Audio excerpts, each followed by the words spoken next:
Everyone was surprised that President Trump spent a fair amount of time on Twitter over the weekend, but one of his social media announcements had jaws dropping. He plainly stated that his wonderful son, Donald Jr., went to that controversial Trump Tower meeting with a Kremlin-linked lawyer to, quote, get information on an opponent, meaning Hillary Clinton. Totally legal and done all the time in politics. Mr. Trump also made sure to insist that he did not know about the meeting until after the fact.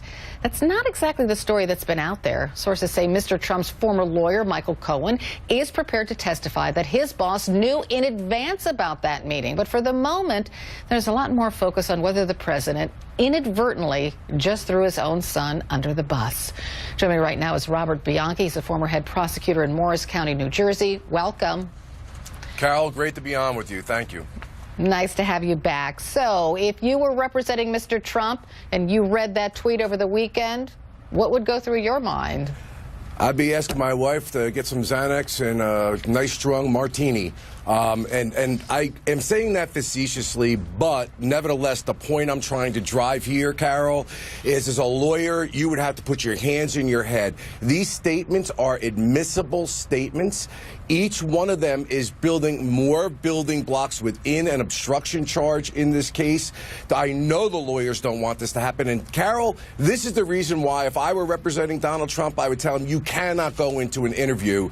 These gratuitous comments are putting you, your son, Jared Kushner, and Paul Manafort in jeopardy. And interestingly, Carol, last point, they're making Michael Cohen's testimony even more relevant to prosecutors. And you know Michael Cohen is looking for a deal. This was bad, no bueno.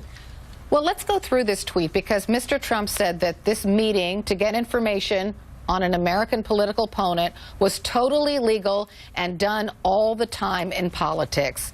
There is a law on the book that prohibits political opponents from getting information from foreign agents.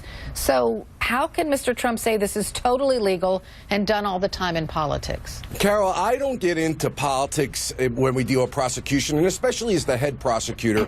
I had to investigate both sides, Republicans and Democrats. So let's get to the law. You just hit it right on the head. The bottom line, it is a crime to try to or attempt to or conspire to or in fact get anything of value, that's what the law says, from a foreign national, an individual, or a foreign corporation. So this is literally an admission that this was the purpose of this meeting.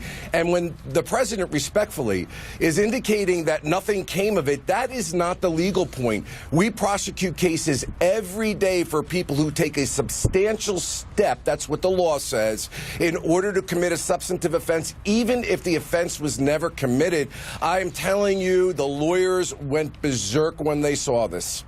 The last line of his tweet, too, is confusing because, you know, he goes through all this. It's totally legal. It's done all the time. There was this meeting. And then the last line of the tweet is, I did not know about it.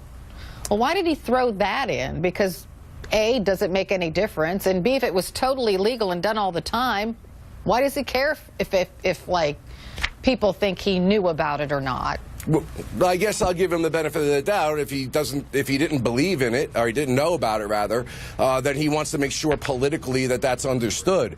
But there are so many things that occurred afterwards with regard to writing the false statement about what this meeting originally was, and many other false statements. And now we're getting clearer and clearer in our focus, like a laser beam. He's providing the very data that Mueller would want to ask him in an interview, saying, no, this was about getting political dirt. And that, Carol, the activities that occurred after the meeting could be considered obstruction when you add it to he's trying to get Sessions to stop the Russia investigation. He fires Comey, and so many other things could all be the fact. Let's assume for the sake of argument, Carol, that the president did not know about the meeting, but he basically in that tweet indicated he knew his child was in jeopardy for this, and this could be the whole motivation as to why he wants to end the Russian investigation.